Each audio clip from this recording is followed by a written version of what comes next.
15 de France, le Stade Toulousain pousse un coup de gueule pour Dupont. Durant la dernière Coupe du Monde de rugby, on a énormément parlé d'Antoine Dupont. La star du 15 de France s'est retrouvée sous le feu des projecteurs 24 heures sur 24, 7 jours sur 7. Ça a surtout été le cas lors de l'épisode de sa blessure au visage. Au final, Dupont a réussi à revenir à temps pour affronter l'Afrique du Sud, mais du côté du Stade Toulousain, on regrette la mauvaise gestion du demi de mêlée, laissé visiblement un peu trop seul pour tout gérer. Annoncé parmi les favoris de la Coupe du Monde 2023, le 15 de France s'en remettait surtout à Antoine Dupont. Mais en a-t-on trop fait avec le demi de mêlée de Fabien Galtier? Il y a notamment eu l'épisode de sa blessure au visage face à la Namibie. Pendant de longs jours, des questions se sont posées sur le retour de Dupont et sa disponibilité ou non face à l'Afrique du Sud. Un feuilleton qui a quelque peu énervé du côté du Stade Toulousain et de son entraîneur, Hugo Mola. Antoine a été jeté en pâture. C'est dans un entretien accordé à l'équipe qu'Hugo Mola a poussé un coup de gueule à propos d'Antoine Dupont. L'entraîneur du Stade Toulousain a alors fait part de certains regrets vis-à-vis de la gestion du 15 de France lors de la dernière Coupe du Monde. Antoine a été jeté en pâture.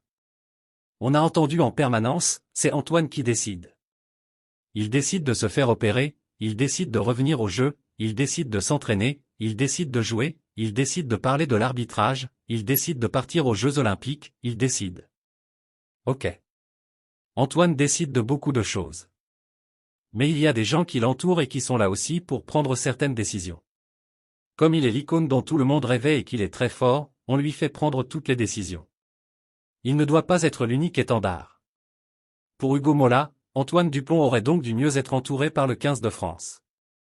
Et l'entraîneur du Stade Toulousain estime alors que l'absence de Bernard Laporte a fait énormément de mal aux Bleus durant la Coupe du Monde. D'ailleurs, je pense qu'une des raisons de l'échec des Bleus à la Coupe du Monde, c'est que l'autorité morale de Bernard Laporte, l'ex-président de la Fédération française de rugby, qu'on l'aime ou pas, a manqué à l'ensemble de l'écosystème du rugby français.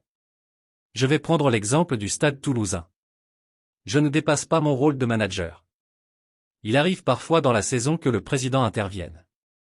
Pour dire bravo et valoriser le groupe ou à l'inverse mettre le warning et dire « Attention les gars, vous déconnez ».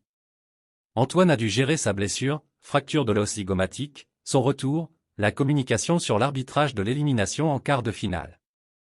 Sur la fin de parcours, j'ai le sentiment qu'il a été seul. Il ne doit pas être l'unique étendard. Merci de bien vouloir activer la cloche et de cliquer sur j'aime.